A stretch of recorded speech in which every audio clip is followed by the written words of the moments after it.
Good morning. Welcome to PreKirk and Wee Kirk with First Presbyterian Church, Smithfield, North Carolina, this Sunday, June 6, 2021. I'm glad to be back with you this week. Last week, I had one of those colds that every time I talked, I started hacking and coughing, and it was just not pretty. So I was sorry to miss last week, but glad to be back with you this week because the more we get together, the more we get together, the happier we'll be. 'Cause my friends are your friends and your friends are my friends. The more we get together, the happier we'll be. With my friends Nolan and Sydney and Lillian and Marley and Maggie and Daisy and Joshua and Alex and Avery and Anna and Caroline and Bella and Riley and Jasper and Kenny and Brooks and Gabby and Brantley and Avery and Sylvan and Eleanor and Wyatt and Ruth and Emily and Ethan and Will and Buckley and Tinsley and Daniel and Jason and Connor and anybody else who's out there joining us. The more we get together, the happier we'll be. This is the day that the Lord has made, I will rejoice and be glad in it, This is the day that the Lord has made. I will rejoice and be glad in it. This is the day that the Lord has made. All God's creatures got a place in the choir. Some sing low, some sing higher, some sing out loud on the telephone wire. And some just clap their hands or paws or anything they got now. Listen to the bass, it's the one on the bottom where the bullfrog croaks and the hippopotamus moans and groans with the big to-do, and the old cow just goes moo. All God's critters got a place in the choir. Some sing low, some sing higher, some sing out loud on the telephone wire, and some just clap their hands or paws or anything they got now. The dog and the cat, they take up the middle while the honeybee hums and the cricket fiddles, the donkey brays and the pony neighs and the old coyote howls. That's the one that's supposed to go up like that. All God's critters got a place in the choir. Some sing low, some sing higher, some sing out loud on the telephone wire, and some just clap their hands or paws or anything they got now. Listen to the top where the little bird sings all the melodies with the high notes ringing, the hoot owl hollers over everything, and the jaybird disagrees. All God's critters got a place in the choir. Some sing low, some sing higher, some sing out loud on the telephone wire. Some just clap their hands or paws or anything they got now. Jesus loves me, this I know, for the Bible tells me so. Little ones to him belong. They are weak, but he is strong. Yes, Jesus loves me. Yes, Jesus loves me. Yes, Jesus loves me. The Bible tells me so. Glad to be back with you today. We are going to read a story that Jesus told while he was alive and working and preaching and teaching on earth, because we've talked about that over the last year. Some stories in the Bible take place way before Jesus was ever born. Some take place around the time he was born or right after. Some take place when he was growing up, and some take place when he was working as a teacher and a preacher and being out and about and healing people and helping people. And then some stories take place after that, where after he died and rose again, and even after he went back to heaven again. So there's all kinds of places in the Bible where a story could be. But this story is a story that Jesus told to teach people while he was alive and teaching and preaching on earth. And it is a story that you have heard before, or you will hear many, many, many times again, not only at church, but anywhere. There's a lot of people who talk about this story, even if they're not talking about it because they're trying to talk about God or they're trying to talk about the church. This is a story that so many people know, even if they're not a Christian, even if they don't go to a church like we do. A lot of people know this story. And this is the first story in our June packet. Amazing, Miss Debbie sent out packets for June, and you guys should have gotten them already. And this is the first story in there. So here's your lessons for this month. This is the first story. It's called The Prodigal Son. Like I said, you have heard this before, or you will hear this many times again. And you'll hear it not just with church stuff or when people are trying to talk about God or Jesus. You'll hear it in all kinds of situations, from all kinds of places. So let's read it today. Jesus spent time with all sorts of people, even people who had done bad things. This made some people mad. Why is Jesus always around people who do bad things? They grumbled. Jesus heard them. So he told them this story. A man had 2 sons. The younger son, who was a bit wild and crazy, came to his father and said, "Dad, I want to get away from here. I want my money." This made the father sad, but he split his money and gave his son the part that belonged to his son. The younger son packed his bag and headed out away from home. Have you ever felt that way? You just wanted to get away, go ahead, get out in the world, do something? Well, this kid did, and his dad gave him the money that belonged to him, and he left. The son traveled to a faraway country and spent all his money on fancy parties and food. So he had a good time. He did all the things he wanted to do with that money. Soon, though, he had no money and no place to stay.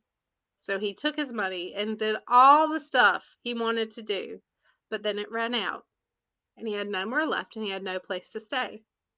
Lucky for him, he found a man who let him sleep in his barn if he fed the pigs. So he found a place where he could stay, but he had to feed the pigs in the barn, and then he could sleep in the barn with the pigs. I guess it's better than not having any place to sleep, but still, it wasn't like a fancy thing that he got to do. He was really desperate. He really just wanted a place to sleep, and he was willing to feed pigs and sleep with the pigs to get it. "What am I thinking?" he said to himself as he fed the pigs. "The men who work for my father have more than enough to eat, and here I am starving to death. I'll go home and say to my father, 'Dad, I made a big mistake. I'm not good enough to be your son, but would you let me work for you?'" So he went home. Wow, this was a big thing for the son to think about and to realize. He realized that he was working for this other guy, and working for him meant he hardly got anything to eat. He had to sleep in the barn with the pigs. And he thought, man, even the people who work for my dad, if the people who work for my dad have better than this, they have food and they have a place to eat, even though they're working, I'll go back, and instead of trying to be like I was, I know I'm not good enough to be his son, but maybe if he'll let me work for him, at least then it'll be better than now. So I'm going to go back and I'm going to tell my dad, I'm sorry. I don't deserve to be your son. I don't deserve all the other stuff I had, but can I please work for you? So that was his plan. That's a big change from being bored and grumpy and leaving and taking all your money to come back and just want to work for a place to stay. So what happens next? Let's listen. While he was still far away from his house, his father saw him coming back. His father ran and threw his arms around him. What did you think would happen? When he went back home and said he was sorry, what do you think his dad would have done? Do you think his dad would have still been mad or grumpy or say no? Well, that's a big part of the story that a lot of people think about every time they read it. But that's not what happened. When he went home, his dad saw him coming from far away. And instead of being mad or grumpy or sending the army after him or closing the doors, he ran to him, threw his arms around him. And then not only that, he put a ring on his son's finger and shoes on his feet. That's different than what I would have expected. And then he ordered a party to be thrown for him. So not only was his dad not mad and not doing grumpy things about him coming back, he ran to him, gave him a ring, gave him shoes, and threw him a party. Well, the older son saw his father's servants preparing for the party and asked, "What's going on?" "Your brother's home," said a servant, "and your father is having a party." This made the older brother angry at his father. I can understand that. The older brother, who had been good the whole time, who didn't run away, probably hadn't had a party in a long time, sees that his brother, who'd gone off and done all these bad things, was now getting a party just because he showed up. So that made him mad. He went and go talk to his father. "I have always done what's right," he said to his father. "I've worked hard for you, but you never gave me a party. Now my brother has come home after he wasted your money. Why are you throwing him a party?" It's a good question. "My son, you have always been with me, but your brother left, and now he has come back." Then the people understood. Remember, Jesus was telling the story to people who were asking why Jesus was hanging out with people who did bad things. So now we're back with those people. And it says, then those people understood. Jesus spent time with the people who did bad things, because even though they had done bad things, they decided to change their lives and live like God wanted. And this made Jesus so happy.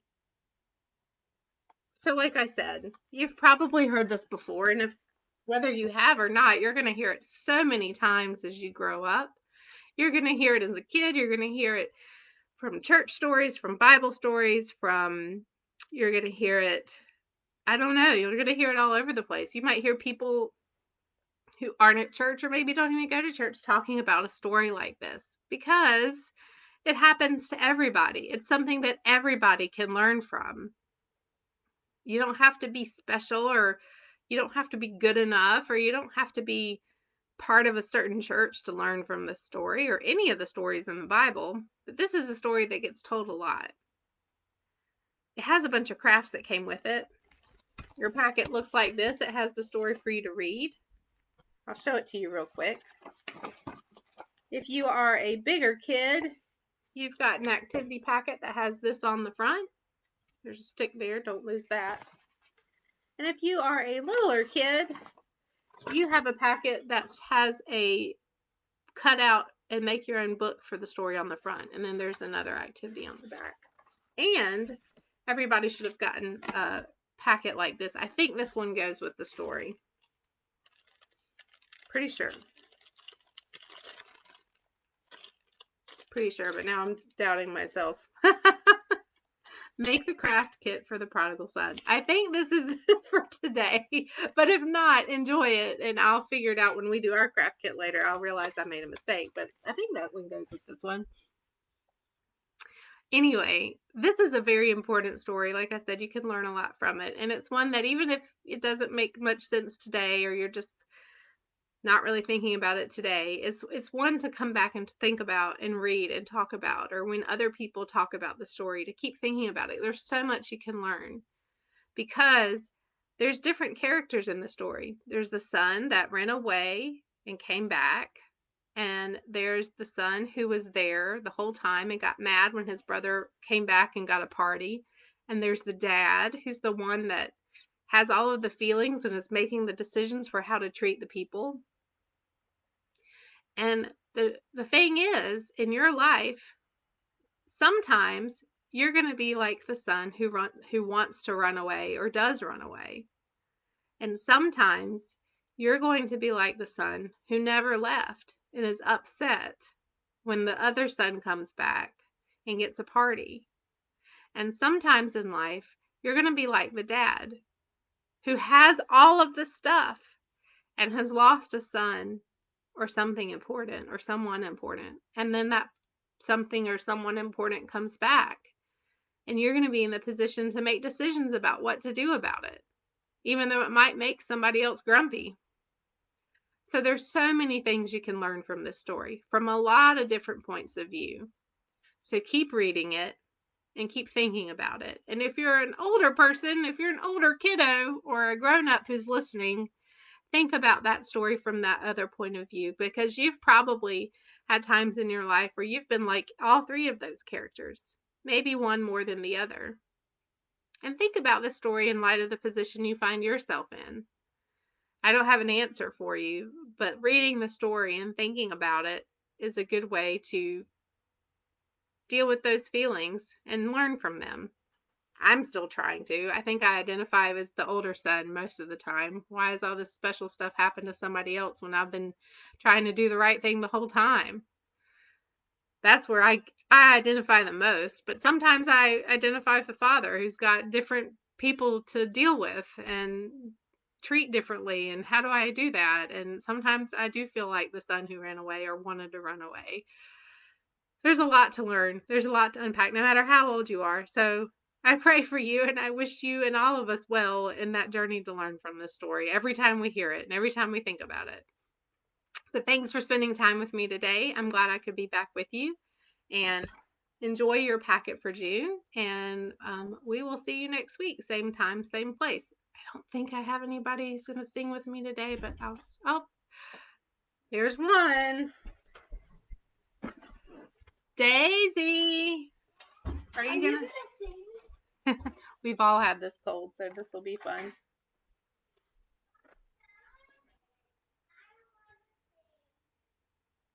She doesn't want to sing because she's watching TV, I think. Reese, do you want to sing a different song or just a goodbye song? A goodbye song. Here, sit where you can be in the camera. There you go. All right, which goodbye song do you want to sing? Shalom. All right.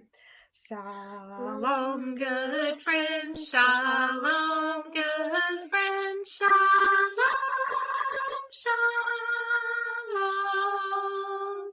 Till we meet again, till we meet again. Shalom, shalom. I say goodbye. I'll see you later. I say goodbye. I'll see you later. I say goodbye and get down and get down and get down. I say goodbye. I'll see you later, alligator, and freeze. High five. High five. High five. High five somebody at your house and have a great week.